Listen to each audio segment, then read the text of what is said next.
Olá a todos e sejam bem-vindos a mais uma aula de Química. Hoje estamos a introduzir a unidade temática 2, que fala sobre a estrutura atômica e tabela periódica. E nesta lição número 1 vamos falar da história da teoria atômica e a estrutura do átomo. Então aqui vamos saber como é que surge o assunto sobre o átomo, quem descobre, como é que se pensa, como é que surge essa teoria, quem são as pessoas envolvidas, como é que evoluiu a história do átomo. Meu nome é Nelson, sou o professor que vai te acompanhar nesta aula. Não se esqueça aí de se inscrever se ainda não é inscrito e de deixar o seu comentário depois de terminar esta aula. Se gosta deste tipo de conteúdo, coloca aí o seu like para eu poder ver que há pessoas mesmo interessadas em aprender comigo e fazer valer o conhecimento científico. Compartilhe este vídeo com pessoas que possam precisar desta informação. Ative o sino de notificações para poder receber em primeira mão os próximos vídeos que forem a ser postados neste canal. Então, sobre a história da teoria atômica. Em 1808, um homem chamado John Dalton propôs a primeira teoria atômica. Então, de acordo com este homem que estão a ver aí na imagem, Dalton, a matéria é constituída por partículas minúsculas chamadas átomos.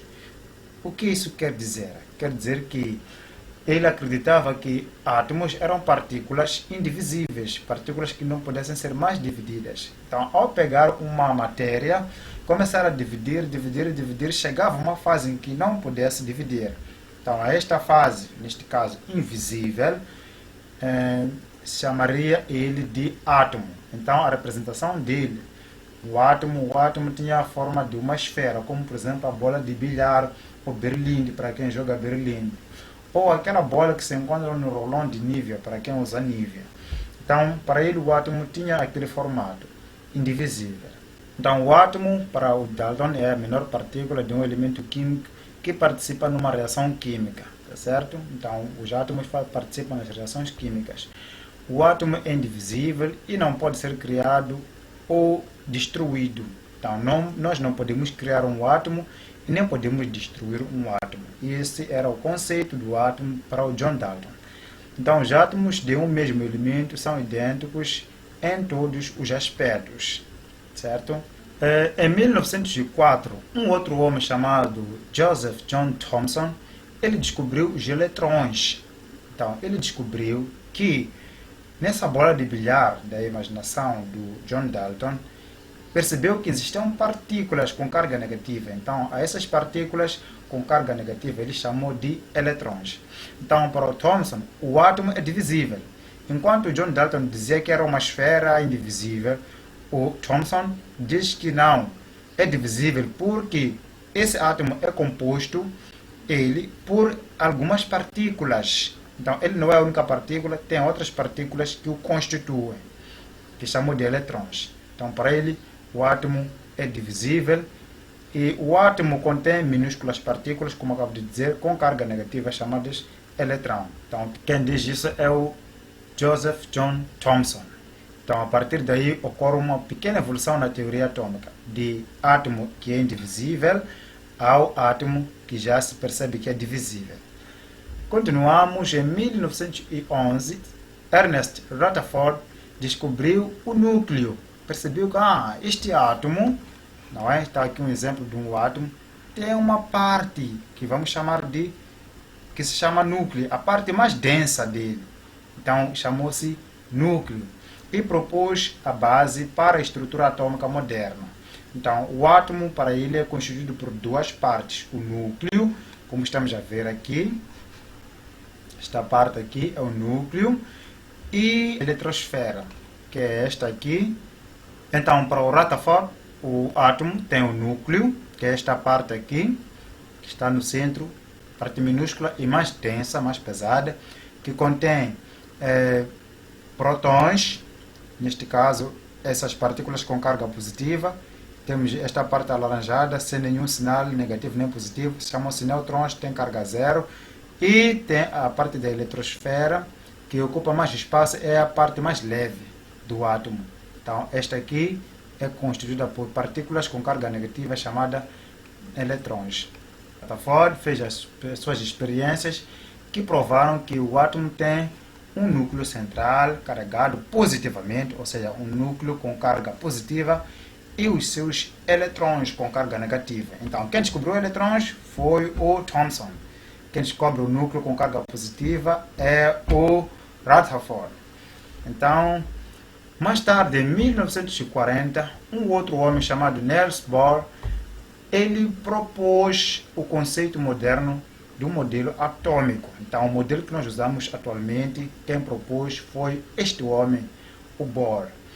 Então, para Bohr, o átomo é composto de um núcleo central contendo prótons com carga positiva, como estão a ver aqui.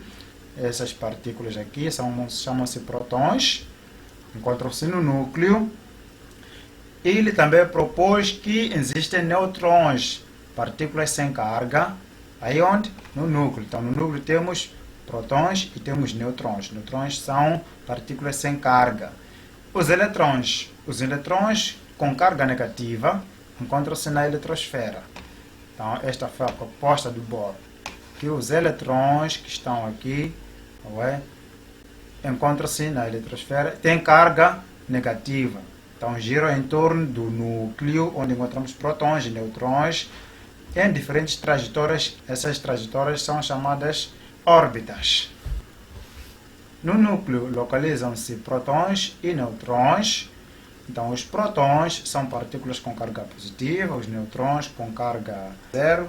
Ao conjunto de prótons, neutrons e eletrões são chamadas partículas subatômicas. Então, até aqui já percebe-se que o átomo é divisível, sim, e é constituído por partículas. Então, essas partículas vão ser chamadas de partículas subatômicas.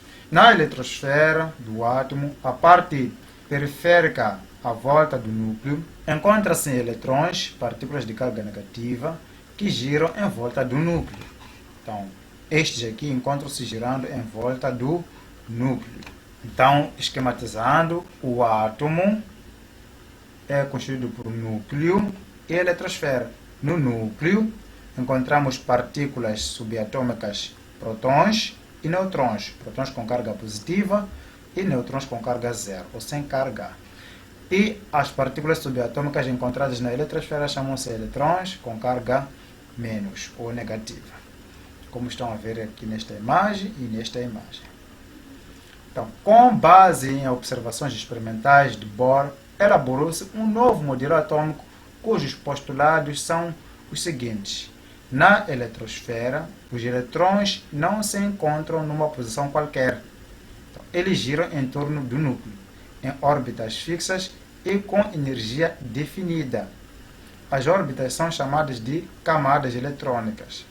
Então, representadas por letras K, L, M, N, O, P e Q.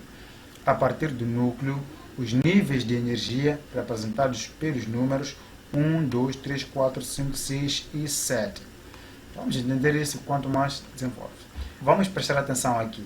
Temos o núcleo, a representação do núcleo, que tem prótons e neutrons, e aqui temos a representação da eletrosfera, onde se encontram distribuídos os eletrões com carga negativa.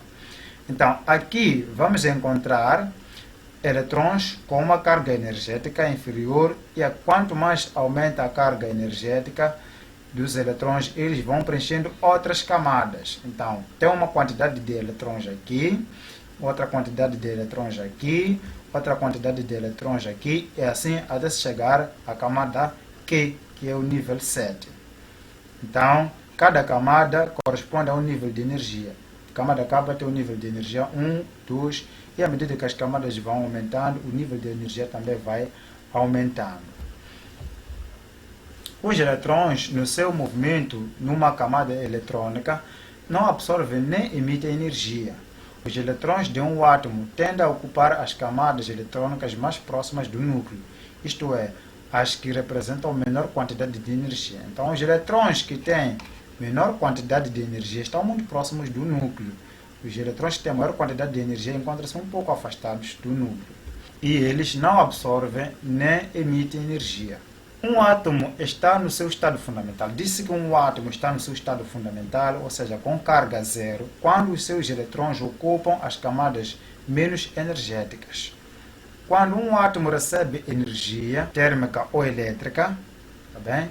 Os eletrões podem saltar para uma camada mais externa, ou seja, temos aqui este eletrão, está nesta camada, se receber energia calorífica, térmica ou elétrica, pode pular desta camada para outra. Então, aumentou a quantidade o nível de energia, então pula para outra camada.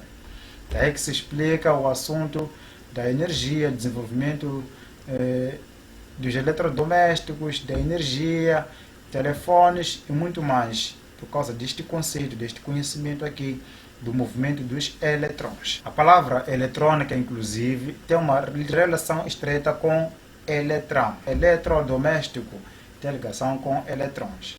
Então, para isso tudo funcionar, é preciso que os eletrões dos átomos envolvidos nesses aparelhos estejam a receber energia térmica ou elétrica. Nessas condições, o átomo torna-se instável. Então, quando recebe energia, o átomo fica instável. Então, já fica desequilibrado. Assim, disse que o átomo encontra-se no estado excitado. Então, quando recebe alguma energia, o átomo excita-se. Então, esta foi a história do átomo. Esta é a forma como os átomos se comportam e como os átomos estão constituídos. Assim terminamos a nossa aula. Não se esqueça de se inscrever neste canal, partilhar este vídeo com pessoas que podem precisar desta informação, colocar o seu like e também deixar seu comentário em relação a dúvidas que poderá ter adquirido